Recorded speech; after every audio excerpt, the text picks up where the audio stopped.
आज हम शुरू करने वाले हैं क्लास 11th सब्जेक्ट फिजिक्स का chapter motion in a plane, जिसको हम बोल सकते हैं मोशन इन 2 डायमेंशन।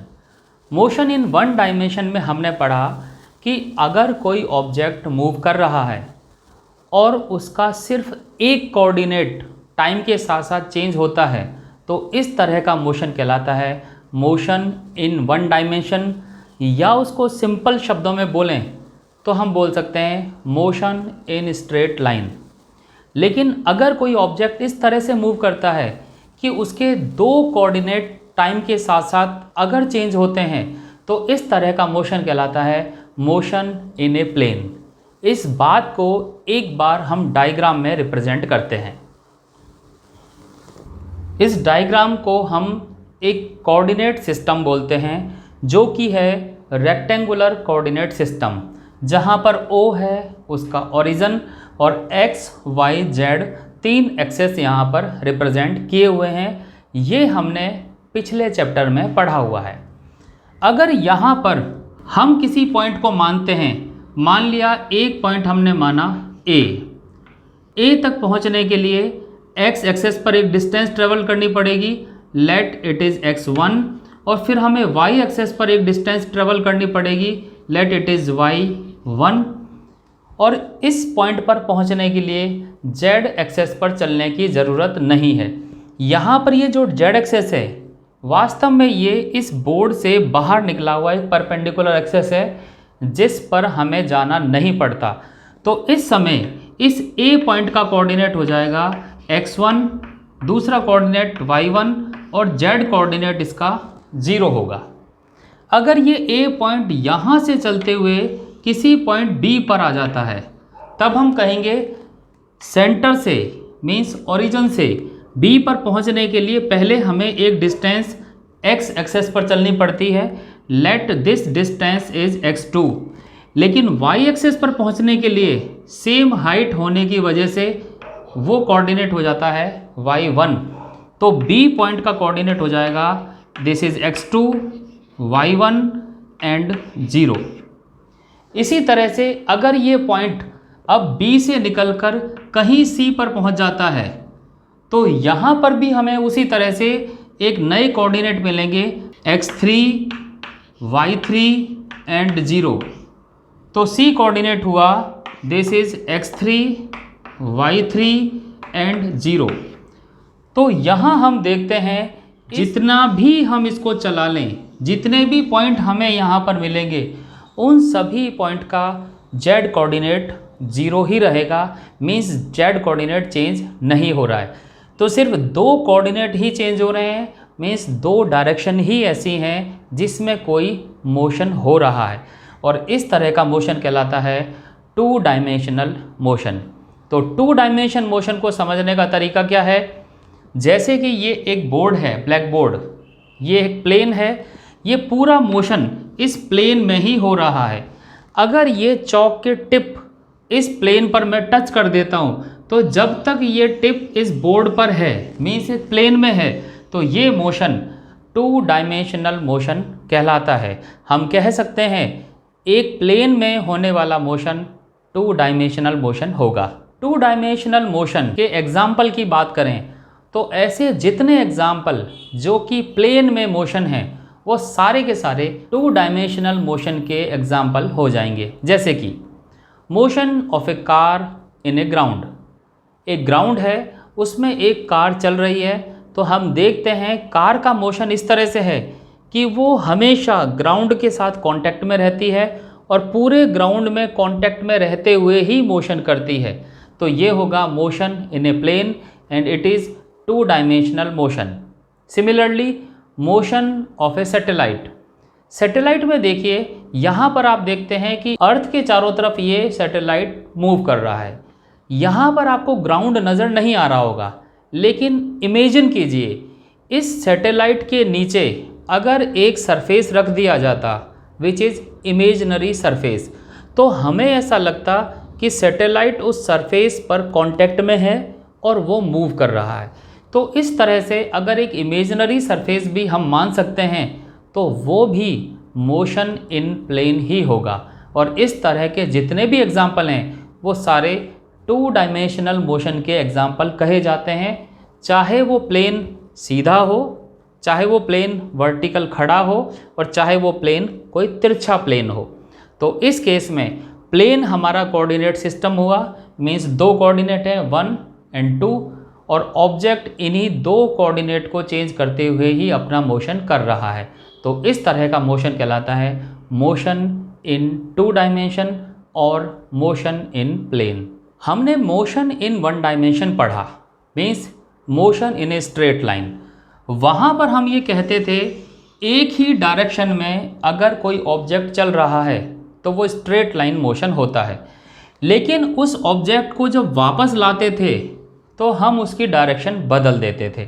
मीन्स अगर जाते समय वेलोसिटी v है तो आते समय की वेलोसिटी को -v मानते थे। मीन्स यहाँ पर सिर्फ 2 डायरेक्शन थी, एक डायरेक्शन फॉरवर्ड और एक डायरेक्शन बैकवर्ड। लेकिन 2 डायमेंशनल मोशन में जब ऑब्जेक्ट एक प्लेन में चलेगा तो स्ट्रेट लाइन होना कोई ज़रूरी नहीं है, वो कर्व लाइन हो सकता है, वो पॉलीगन शेप में हो सकता है, किसी भी तरह का मोशन पॉसिबल है। तो अब यहाँ पर हम ये नहीं कह सकते कि अगर ये डायरेक्शन पॉजिटिव है तो इसको नेगेटिव कहेंगे, क्योंकि पॉजिटिव और नेगेटिव तो वास्तव में अपोजिट डायरेक्शंस को कहा जाता था। तो यहाँ तो बहुत सारी डायरेक्शन है, ये डायरेक्शन फॉरवर्ड, ये थोड़ा ऊपर की तरफ, ये वापस आते समय, ये बैकवर्ड, ये नीचे की तरफ। तो इतनी सारी डायरेक्शन है, तो हमें सबसे पहले जिस बात पर ध्यान देना होगा वो है डायरेक्शन। अगर हम डायरेक्शन का एनालिसिस ठीक से करना सीख जाएंगे तभी हम 2 डायमेंशनल मोशन को आसानी से समझ पाएंगे। और डायरेक्शन जानने के लिए जिस चीज़ को हमें समझना पड़ेगा वो है वेक्टर क्वांटिटी। आपको याद होगा 1 डायमेंशन मोशन में हमने 2 तरह की क्वांटिटी की बात की थी, एक स्केलर और एक वेक्टर। तो अब हम पहले स्केलर और वेक्टर क्वांटिटी के बारे में बात करते हैं। स्केलर और वेक्टर में सबसे पहले स्टार्ट करते हैं स्केलर क्वांटिटी। ये हम जानते हैं किसी भी फिजिकल क्वांटिटी को रिप्रेजेंट करने का तरीका है उसका मैग्नीट्यूड एंड उसकी डायरेक्शन। यहाँ पर x कोई फिजिकल क्वांटिटी है, उसके 2 पार्ट हैं, एक मैग्नीट्यूड एक डायरेक्शन। एक एग्जांपल लेते हैं, मान लिया फिजिकल क्वांटिटी है फोर्स, मैग्नीट्यूड है उसका 20 न्यूटन और उसकी डायरेक्शन है नॉर्थ। तो इस तरह से हम किसी फिजिकल क्वांटिटी को रिप्रेजेंट करते हैं। ये जो पार्ट है ये सिर्फ मैग्नीट्यूड को रिप्रेजेंट करता है और इस पार्ट में डायरेक्शन इन्वॉल्व नहीं है, तो ये वाला पार्ट कहलाता है स्केलर क्वांटिटी। ऐसी क्वांटिटी जिनमें सिर्फ मैग्नीट्यूड ही हो, जिसमें डायरेक्शन की ज़रूरत नहीं होती, वो सारी कहलाती है स्केलर क्वांटिटी। जिस तरह से टाइम, जब हम किसी से टाइम पूछते हैं कि क्या समय हुआ है, वो बताते हैं कि 5 बजे हैं। क्या हमें उस समय पूछना पड़ता है कि 5 किस डायरेक्शन में बजे हैं, क्या 5 साउथ में हैं, क्या 5 ईस्ट में है? तो हमें इस तरह का कोई सवाल पूछना नहीं पड़ता। मीन्स टाइम एक ऐसी क्वांटिटी है जिसमें डायरेक्शन की ज़रूरत नहीं है, तो टाइम एक स्केलर क्वांटिटी हुई। इसी तरह से मास, जब हम किसी ऑब्जेक्ट का मास पता करते हैं तो हमारे रिजल्ट्स कुछ ऐसे आते हैं, मास इज़ 20 किलोग्राम, और वहाँ हमें नहीं पूछना पड़ता कि ये मास किस डायरेक्शन में है। तो इस तरह की सारी क्वांटिटी स्केलर क्वांटिटी कहलाती हैं और उसमें सिर्फ मैग्नीट्यूड इन्वॉल्व होता है। और इस तरह के बहुत सारे एग्जाम्पल आप और भी सोच सकते हैं। और जब हम बात करते हैं वेक्टर क्वांटिटी की, तो जैसे ही मैग्नीट्यूड के साथ साथ डायरेक्शन इन्वॉल्व हुई तब ये क्वांटिटी एक वेक्टर क्वांटिटी बन जाती है। तो वेक्टर क्वांटिटी मीन्स ये पूरी quantity means scalar plus direction, ये कहलाती है वेक्टर क्वांटिटी। ऐसी जितनी भी फिजिकल क्वांटिटी जिसमें मैग्नीट्यूड के साथ साथ डायरेक्शन की भी ज़रूरत पड़ती है वो वेक्टर क्वांटिटी कहलाती है। जैसे कि फोर्स, फोर्स में हम देख सकते हैं मैग्नीट्यूड 20 न्यूटन, लेकिन इसके साथ डायरेक्शन की ज़रूरत पड़ती है। कई बार ऐसा लगता होगा फोर्स में कहाँ हमें डायरेक्शन बतानी पड़ती है। तो एक छोटा सा एग्जांपल देखते हैं। मान लिया ये चौक है, इसको मैंने अपने हथेली पर रखा और अब मैं यहाँ पर पूछता हूँ इस चौक पर मैं फोर्स अप्लाई करता हूँ। आप गौर कीजिए, मैंने सिर्फ बोला फोर्स अप्लाई करता हूँ, लेकिन मैंने आपको इसकी डायरेक्शन के बारे में कुछ नहीं बताया। तो मैंने कहा मैं फोर्स अप्लाई करता हूँ। देखिए ये फोर्स अप्लाई करने का तरीका हुआ। इस समय एक एक्सपेक्टेड आंसर क्या होगा, मेरे हाथ की शेप देखने से पता लगता है कि मैं फोर्स कैसे अप्लाई करूँगा। तो उस केस में जब मैं फोर्स अप्लाई करूँगा तो बताइए ये चौक किस तरफ डिस्प्लेस होगा, मीन्स कहाँ जाएगा। एक्सपेक्टेड आंसर है कि ये चौक कहीं आगे जाके गिर जाएगा, लेकिन मैं फोर्स अप्लाई करता हूँ। तो देखिए ये फोर्स अप्लाई किया, ये देखिए। अब यहाँ पर ये कह सकते हैं आप कि मैंने चीटिंग की है, लेकिन इम्पॉर्टेंट पार्ट ये है मैंने आपको फोर्स के डायरेक्शन की जानकारी नहीं दी थी और डायरेक्शन आपने अपने आप अज्यूम कर ली, इस वजह से इसका आंसर रॉन्ग हुआ।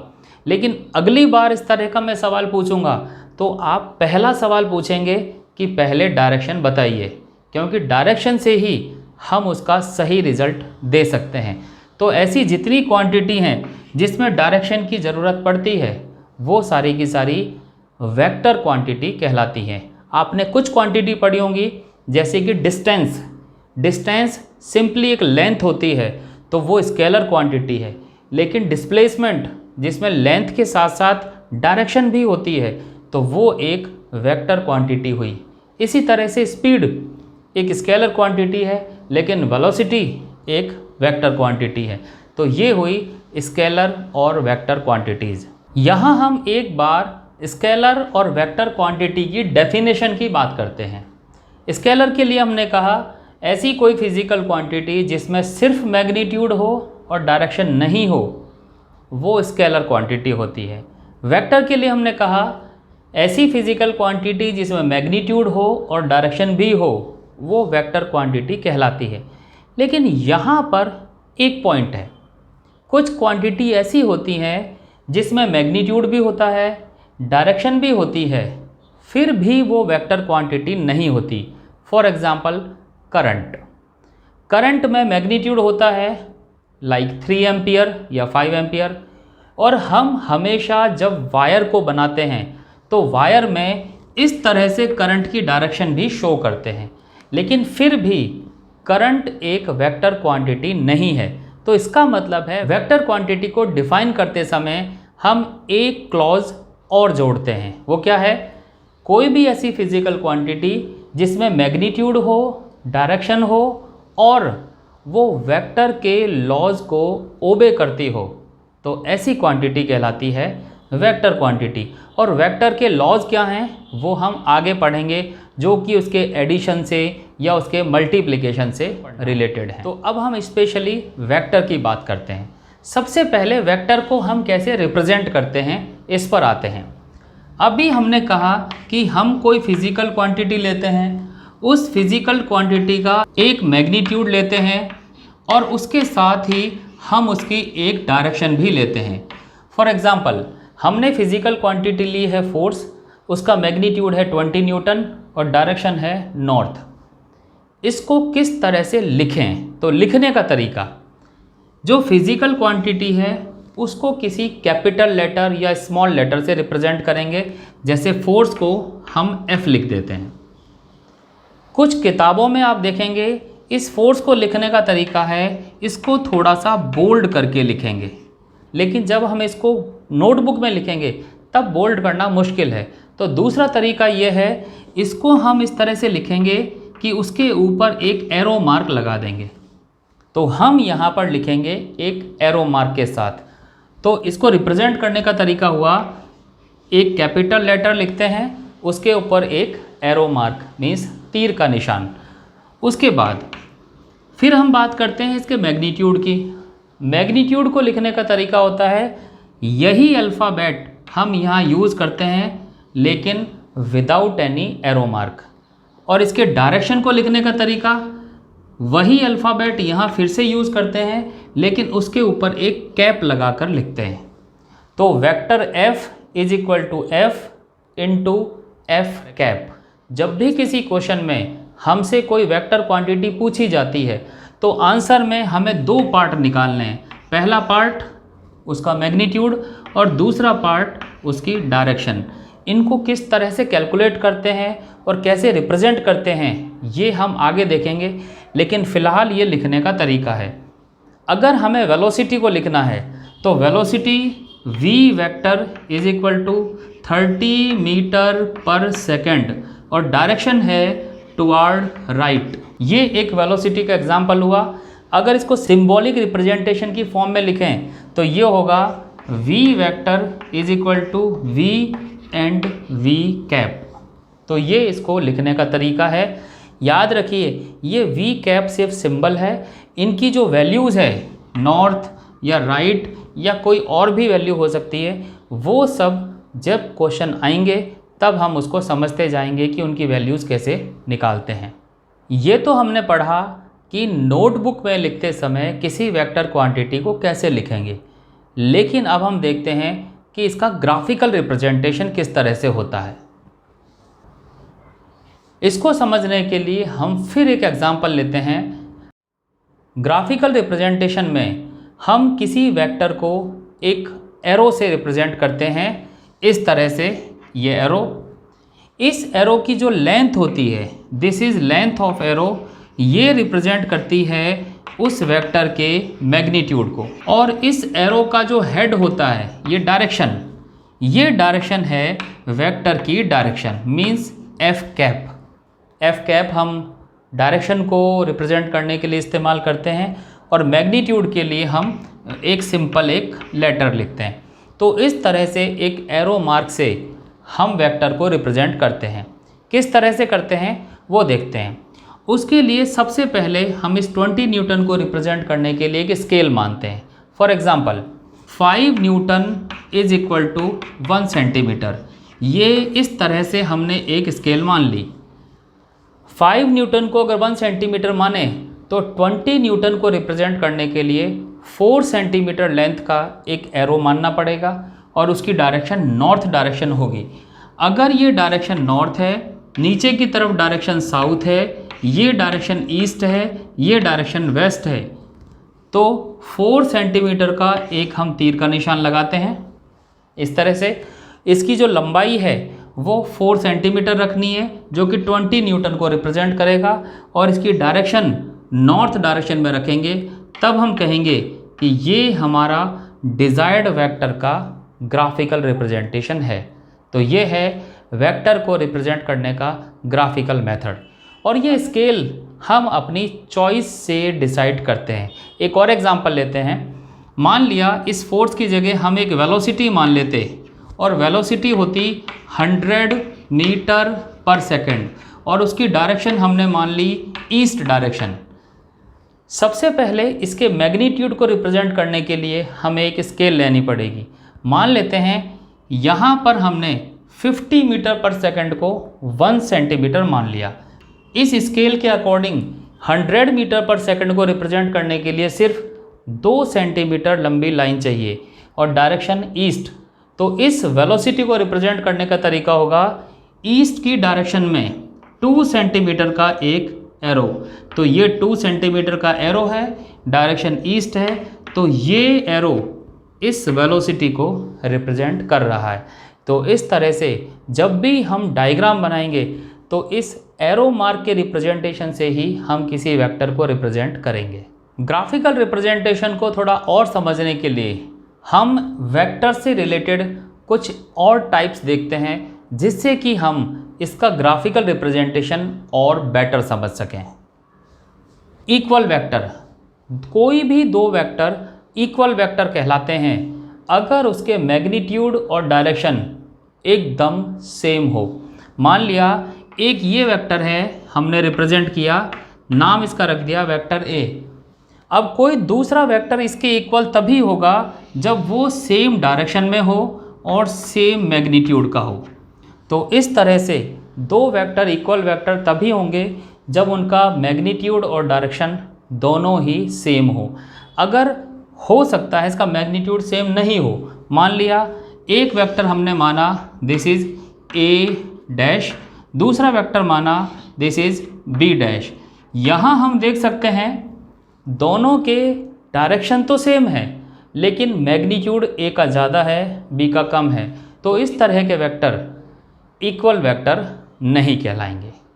इसी तरह से हम बात करते हैं पैरेलल वेक्टर की। पैरेलल वेक्टर क्या चीज़ है?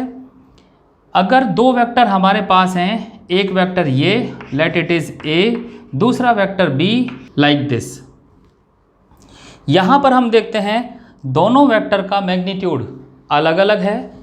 मैग्नीट्यूड देखने के लिए क्या चेक करते हैं? इनकी लेंथ। तो यहाँ पर हमें पता लग रहा है वेक्टर ए की लेंथ ज़्यादा है और बी की लेंथ कम है, लेकिन इनकी डायरेक्शन सेम है, इस वजह से हम कहेंगे ये पैरेलल वेक्टर हैं। अगर इसी तरह के दो वेक्टर होते जिसमें एक वेक्टर होता ऊपर की तरफ, मान लिया ये ए है, और दूसरा वेक्टर होता नीचे की तरफ, मान लिया ये बी है, यहाँ पर हम कह सकते हैं इनके मैग्नीट्यूड अलग अलग हैं। मान लिया ए छोटा है और बी बड़ा है, लेकिन डायरेक्शन बिल्कुल अपोजिट है, तो इस तरह के वेक्टर कहलाते हैं एंटी पैरेलल वेक्टर। एक और वेक्टर देखते हैं that is null vector. Null vector क्या है? मान लिया एक पॉइंट है O, उस पॉइंट से कोई ऑब्जेक्ट चलता है A पॉइंट तक, देखने से पता चल रहा है उसकी डायरेक्शन है टुवर्ड राइट। डिस्प्लेसमेंट की अगर बात करते हैं तो मान लिया इसका डिस्प्लेसमेंट 10 मीटर है। उसके बाद यही ऑब्जेक्ट A से वापस O पर आ जाता है, तो मीन्स एक बार जाना हुआ O से A तक और उसके बाद वापस A से लेकर O तक, तो ये डिस्प्लेसमेंट है, ये भी डिस्प्लेसमेंट है, दोनों वेक्टर क्वांटिटी हैं। लेकिन फ़र्क क्या है? यहाँ पर जाने की जो डायरेक्शन है और यहाँ पर आने की डायरेक्शन है, अगर जाने की डायरेक्शन पॉजिटिव है, आने की डायरेक्शन नेगेटिव है, तो इस तरह से इसका रिजल्ट आएगा 0। क्या हम ये कहें कि यहाँ कुछ भी नहीं हुआ है? ऐसा नहीं कह सकते, क्योंकि मोशन हुआ है। तो यहाँ मैग्नीट्यूड तो 0 है, लेकिन इस 0 से इसकी डायरेक्शन पर फ़र्क नहीं पड़ता है। हम यहाँ इसको डिफ़ाइन ज़रूर करते हैं। हम कहेंगे ये एक ऐसा वेक्टर है जिसका मैग्नीट्यूड 0 है, लेकिन उसकी जो डायरेक्शन है वो डायरेक्शन अनस्पेसिफाइड डायरेक्शन कहलाती है। तो ये भी एक वेक्टर का टाइप है। इसी तरह से कुछ वेक्टर ऐसे होते हैं, अगर कोई वेक्टर है A, उसको मैंने यहाँ पर रिप्रेजेंट कर दिया इस जगह पर। अब ऐसा ही एक वेक्टर अगर मैं यहाँ बना दूँ तो हम तो ये कह सकते हैं कि ये वेक्टर A ही होगा, लेकिन कुछ वेक्टर होते हैं जो उसी जगह पर डिफ़ाइन किए जाते हैं, उनकी जगह को हम बदल नहीं सकते। तो ऐसे वेक्टर जिनकी जगह को बदल सकते हैं they are known as free vector, लेकिन जिनकी जगह को बदल नहीं सकते they are known as localise vector. तो इस तरह से वेक्टर्स के वेरियस फॉर्म हो सकते हैं और सभी को हम ग्राफिकल रिप्रेजेंटेशन से समझ सकते हैं। अब हम बात करते हैं वेक्टर के एडिशन की। मोशन को पढ़ते समय ऐसे बहुत सारे केसेस आएंगे जहां पर हमें दो अलग अलग डायरेक्शन की क्वांटिटीज़ को ऐड करना पड़ेगा। पहली चीज़ तो हम ये ध्यान रखें, ऐड हमेशा होमोजीनियस क्वांटिटी को ही कर सकते हैं। होमोजीनियस मीन्स डिस्प्लेसमेंट को डिस्प्लेसमेंट से, वेलोसिटी को वेलोसिटी से, एक्सेलरेशन को एक्सेलरेशन से। हम इस तरह से कभी कोई एडिशन नहीं करेंगे। फोर्स को डिस्प्लेसमेंट के साथ ऐड कर दिया तो ये एक गलत एडिशन माना जाएगा। दूसरी बात, मान लिया हमारे पास एक वेक्टर है A और दूसरा वेक्टर है B और हम इसको ऐड करना चाहते हैं। ऐड करने पर रिजल्ट आता है R। हमें पता करना है कि ये एडिशन किस तरह से होगा। मान लेते हैं this is vector A, vector B ये इस तरह से रिप्रेजेंट किया जाता है। यहाँ पर आप ध्यान रखिए, इस वेक्टर B में जो इस एरो की लेंथ है वो B का मैग्नीट्यूड है और ये एरो की डायरेक्शन वो बी की डायरेक्शन है। इस तरह से हमें मैग्नीट्यूड और डायरेक्शन का पता इन एरो से चल रहा है। ऐड करने से पहले आप ध्यान रखिए, ये सारे के सारे फ्री वेक्टर्स हैं। फ्री वेक्टर्स मीन्स अगर इस ए वेक्टर को मैं यहाँ की बजाय यहाँ बनाऊँ तो उस पर कोई फ़र्क नहीं पड़ेगा। अगर ये लोकलाइज वेक्टर होते तब हम ए को यहाँ की बजाय यहाँ नहीं बना सकते थे। तो फ्री वेक्टर्स का हम एडिशन सीख रहे हैं। पहले हम बात करते हैं ग्राफिकल मेथड क्या है। सबसे पहले नंबर 1 वेक्टर को उठाइए। नंबर 1 वेक्टर वो है, तो हमने पहले ए वेक्टर को ड्रॉ किया। जहाँ पर ये एरो ख़त्म होता है तो ये हुआ इस एरो का हेड और ये हुआ इस एरो का टेल। तो दूसरे एरो को पहले एरो के हेड से स्टार्ट करेंगे। दूसरा एरो कौन सा है? बी। तो बी को हम यहाँ बनाते हैं हेड पर। तो जैसा बी है सेम उसी डायरेक्शन में उतनी ही लेंथ का हम यहाँ पर एक वेक्टर बना लेते हैं। हो सकता है इस डायग्राम में आपको ये ए और ये ए थोड़ा कम ज़्यादा लग रहा हो, ये बी और ये बी थोड़ी अलग डायरेक्शन में लग रहे हों, लेकिन ये सब फ्री हैंड डायग्राम है और हम समझने के लिए बना रहे हैं। तो इस तरह से पहला वेक्टर बनाया, पहले वेक्टर के हेड से हमने दूसरा वेक्टर बनाया, और जब ये दूसरा वेक्टर बन गया तो इनिशियल पॉइंट को फाइनल पॉइंट से मिला दिया। ये पॉइंट जो है इनिशियल पॉइंट हुआ और ये पॉइंट इसका फाइनल पॉइंट हुआ। तो इनिशियल से फाइनल की तरफ एक डायरेक्शन मार्क कर दी। अब ये जो नया वेक्टर आया है यही वेक्टर होगा ए और बी का एडिशन वेक्टर। अब इस आर की इस लेंथ को हम कैलकुलेट कर लेंगे तो इस आर का मैग्नीट्यूड आ जाएगा, और इसकी जो डायरेक्शन है वही डायरेक्शन होगी इस आर की डायरेक्शन। तो ये है ग्राफिकल रिप्रेजेंटेशन से ए प्लस बी को रिप्रेजेंट करना। अगर ए बी से ज़्यादा वेक्टर होते, मान लिया A plus B plus C plus D इस तरह से, तब भी हमारा तरीका ये होता, हम पहला वेक्टर बनाते, उसके हेड से दूसरा वेक्टर बनाते, इसके हेड से तीसरा बनाते, उसके हेड से चौथा बनाते, और इस तरह से सारे बनाने के बाद इनिशियल और फाइनल के बीच में जो लेंथ बचती वही लेंथ रिजल्टेंट वेक्टर के मैग्नीट्यूड को और डायरेक्शन को रिप्रेजेंट करती। यहाँ हम देख सकते हैं इन तीनों वेक्टर से एक ट्राइंगल बन गया है। यहाँ हम देख सकते हैं ये ट्राइंगल बन गया है। इस तरह से हम ये भी कह सकते हैं अगर हमारे पास 3 वेक्टर्स हों और उनमें से कोई 2 वेक्टर किसी ट्राइंगल की कॉन्टिन्यूस साइड को रिप्रेजेंट करें तो third vector in opposite direction. Opposite direction क्यों है? अगर हम इस तरह से ए को बी की तरफ और बी को ए की तरफ लाएं तो एंटी क्लॉकवाइज डायरेक्शन में एक लूप बन रहा है। तो ए को हम मान सकते हैं एंटी क्लॉकवाइज डायरेक्शन के लिए, बी को मान सकते हैं एंटी क्लॉकवाइज डायरेक्शन के लिए, लेकिन आर की डायरेक्शन अलग है, इसलिए हम कहेंगे आर की डायरेक्शन ऑपोजिट है। तो अगर कोई 2 वेक्टर इस ट्राइंगल की 2 कॉन्टिन्यूस साइड से रिप्रेजेंट हो रहे हैं तो जो थर्ड साइड है वो ऑपोजिट डायरेक्शन में उन दोनों वेक्टर के सम को रिप्रेजेंट करती है, और ये लॉ कहलाता है triangle law of vector addition. फिर से एक चीज़ देखते हैं, हमारे पास 2 वेक्टर्स होते, पहला वेक्टर है ए, दूसरा वेक्टर है बी। अगर इसको हम इस तरह से रिप्रेजेंट नहीं करते, रिप्रेजेंट करने का तरीका कुछ बदल देते। किस तरह से? ये देखिए, हमने ये ए को रिप्रेजेंट किया, ये हुआ पहला वेक्टर। अब पिछली बार हमने इस बी वेक्टर को इस वेक्टर के हेड से बनाना शुरू किया था, लेकिन इस बार हम ऐसा नहीं करते, हम इसको इसके टेल से बनाना शुरू करते हैं। तो बी को अगर टेल पर बनाएंगे तो कुछ इस तरह से बी बन जाएगा, जैसा बी वो है ऐसा ही हमने यहाँ बना लिया। अब हम देखते हैं अगर इस बी के जैसा एक वेक्टर यहाँ बनाते और इस ए के जैसा एक वेक्टर यहाँ बनाते तो हम देखते हैं यहाँ पर एक पैरेललोग्राम बन गया है।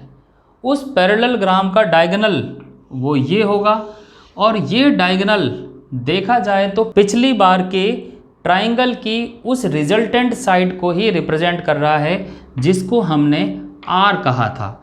तो ये भी पॉसिबल है कि हम ट्राइंगल ना बनाएं, एक पैरेललोग्राम बना दें, तब भी हम उस रिज़ल्ट को निकाल सकते हैं। तो ये जो मेथड कहलाता है, ये कहलाता है parallelogram law of vector addition. तो हम यहाँ पर वेक्टर्स को ऐड करने का एक ग्राफिकल मेथड जान चुके हैं। अब इस चीज़ को समझने के लिए हम एक बहुत छोटा सा एग्जाम्पल लेते हैं, उसके बाद उससे आगे पढ़ेंगे। ये एक एग्जाम्पल है। इस एग्जाम्पल में हमने 3 वेक्टर माने हुए हैं, ए, बी एंड सी। तीनों का मैग्नीट्यूड 10 मीटर है, लेकिन तीनों की डायरेक्शन अलग अलग हैं। ए की डायरेक्शन है ईस्ट, बी की डायरेक्शन है नॉर्थ, सी की डायरेक्शन है वेस्ट। और हमसे पूछा गया है तीनों को वेक्टोरिकली ऐड करेंगे तो क्या आंसर आएगा। अभी हमारे पास सिर्फ एक ही मेथड है और वो मेथड है ग्राफिकल मेथड।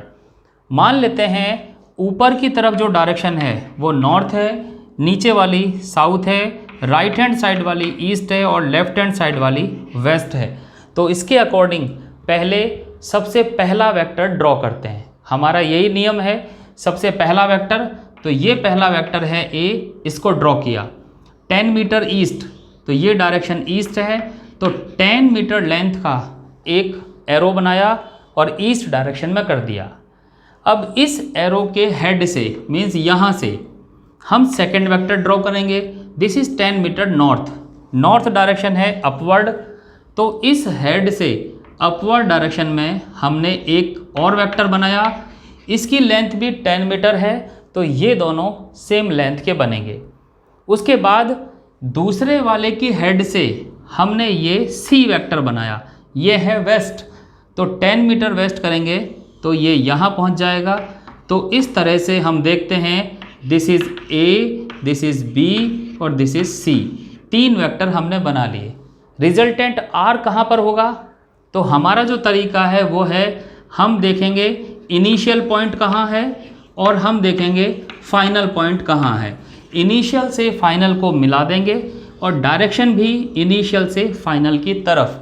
तो ऐसे केस में आर का मैग्नीट्यूड होगा इस लेंथ के इक्वल, और हम देख सकते हैं ये एक स्क्वायर बना हुआ है, तो मैग्नीट्यूड हो गया 10 मीटर और आर की डायरेक्शन होगी इनिशियल पॉइंट से फाइनल पॉइंट की तरफ, मीन्स ऊपर की तरफ, और ऊपर की तरफ डायरेक्शन है नॉर्थ, तो इसकी डायरेक्शन हो जाएगी नॉर्थ।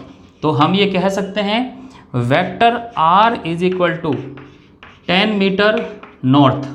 अगर अलग अलग बात करते हैं तो हम कहेंगे आर की value 10 metre and R cap की वैल्यू नॉर्थ।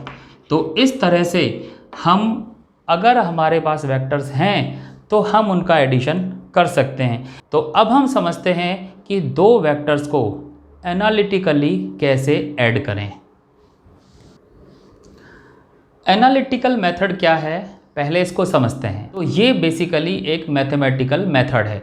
इस मेथड में हम फिर से एक वेक्टर आर है जो कि दो वेक्टर्स ए और बी का वेक्टर एडिशन है। हम पता लगाना चाहते हैं अगर ए और बी के मैग्नीट्यूड और डायरेक्शन हमें मालूम हो तो आर का मैग्नीट्यूड और डायरेक्शन कैसे पता लगेगा। और ये भी ध्यान रखिए, आर का रिजल्ट निकालना है तो दो चीज़ें हमें निकालनी पड़ेंगी, एक तो आर वेक्टर का मैग्नीट्यूड और दूसरा आर वेक्टर की डायरेक्शन। जब तक ये दोनों चीज़ नहीं निकलेंगी तब तक ये वेक्टर पूरा नहीं होगा। हम ट्राइंगल लॉ की बात करते हैं, जहाँ पर हमने पहले एक वेक्टर ए को बनाया था, उसके बाद हमने ए के हेड से बी को बनाया था। ए और बी के फाइनल और इनिशियल पॉइंट को मिला दें तो ये मिल जाएगा वेक्टर आर।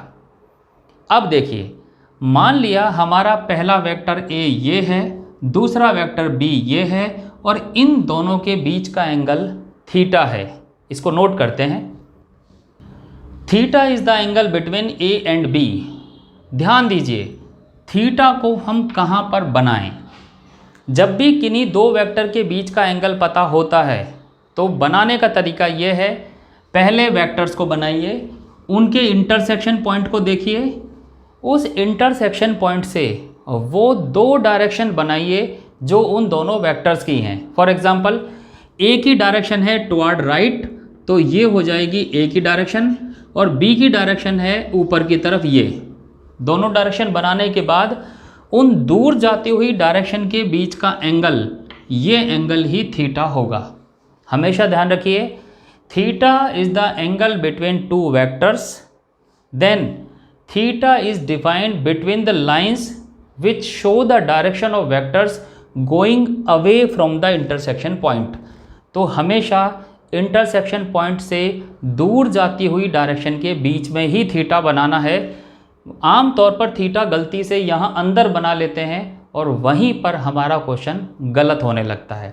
अब आगे की बात, पहले यहाँ बनने वाले डायग्राम का नामकरण कर लेते हैं।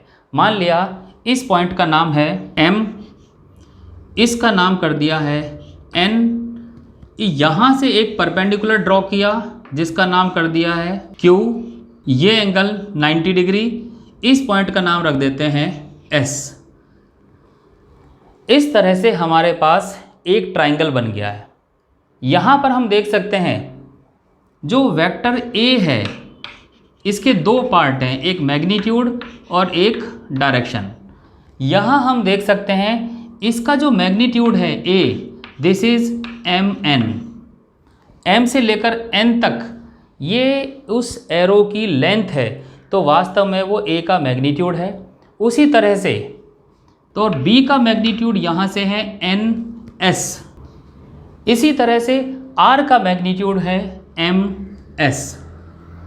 यहाँ हम सबसे पहले बात करते हैं ट्राइंगल NQS में। हम कैलकुलेट करते हैं sine theta. Sine theta is perpendicular upon hypotenuse.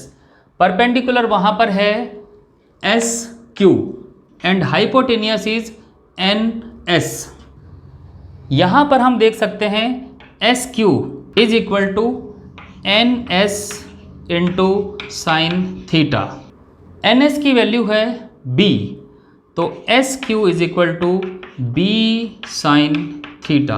हम देख सकते हैं ट्राइंगल की परपेंडिकुलर की वैल्यू है B साइन थीटा, इस वैल्यू को हम वहाँ ट्राइंगल में रख लेते हैं। अब इस ट्राइंगल में हम साइन थीटा की जगह कॉस थीटा की वैल्यू निकालते हैं। Cos theta equal to base upon hypotenuse. Base is NQ and hypotenuse is NS, और NS की वैल्यू हम जानते हैं दिस इज B, और B की वैल्यू इसमें सब्स्टिट्यूट करेंगे तो NQ is equal to B cos theta. NQ की इस वैल्यू को भी उस ट्राइंगल में रिप्रेजेंट कर देते हैं। इस तरह से हमने क्या किया, हमें MN की वैल्यू मालूम है, A है, अब हमें NQ की वैल्यू भी मालूम है, अब हमें QS की वैल्यू भी मालूम है।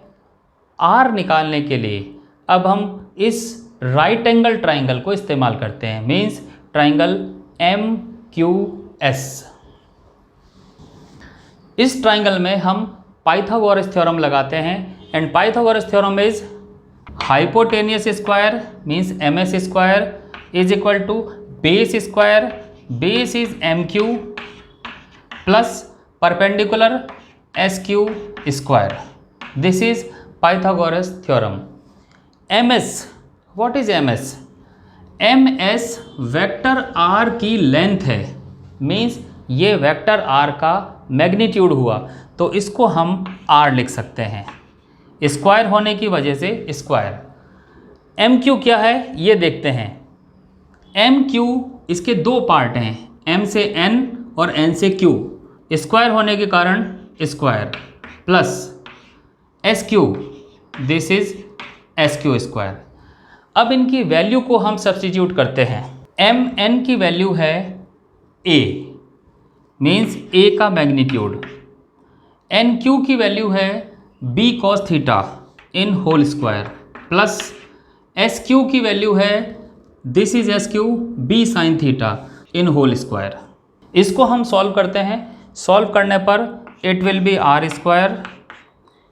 This is the form of A plus B in whole square, then A square plus B square cos square theta plus 2ab cos theta sign square theta.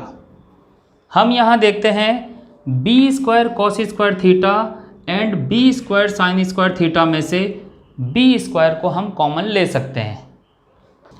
Are square is equal to this is A square plus B square cos square theta plus B square sine square theta में से B square common लिया, अंदर बचेगा cos square theta plus sine square theta plus remaining part is 2ab cos theta, this is 2ab cos theta. We know that sin square theta plus cos square theta is 1, then r square is equal to a square plus b square plus 2ab cos theta। और हमें चाहिए इस vector r का magnitude, तो जब इसका square हटाएंगे तो यहाँ पर एक स्क्वायर रूट आ जाएगा, then r is equal to A square plus B square plus 2ab cos theta in square root. तो ये है रिजल्टेंट वेक्टर r का मैग्नीट्यूड। मीन्स हमने अभी r वाला पार्ट निकाल दिया। मीन्स अगर हमारे पास दो वेक्टर्स होते जिनके मैग्नीट्यूड हमें पता होते और इनके बीच का एंगल थीटा पता होता, तो ए बी और थीटा सिर्फ ये तीन क्वांटिटीज़ रख के हम रिजल्टेंट का मैग्नीट्यूड पता लगा सकते थे। मीन्स ये फोर्स होता तो हमें ये पता लग जाता कि ये कितना न्यूटन फोर्स होगा। अब हम बात करते हैं डायरेक्शन की। ये मैंने पहले ही कहा था, किसी भी वेक्टर की पूरी इन्फॉर्मेशन अगर देनी है तो मैग्नीट्यूड के साथ डायरेक्शन भी बताना पड़ेगा। अब हम देखते हैं डायरेक्शन किस तरह से रिप्रेजेंट करते हैं। Direction of R. Direction of R को लिखने का तरीका है आर कैप।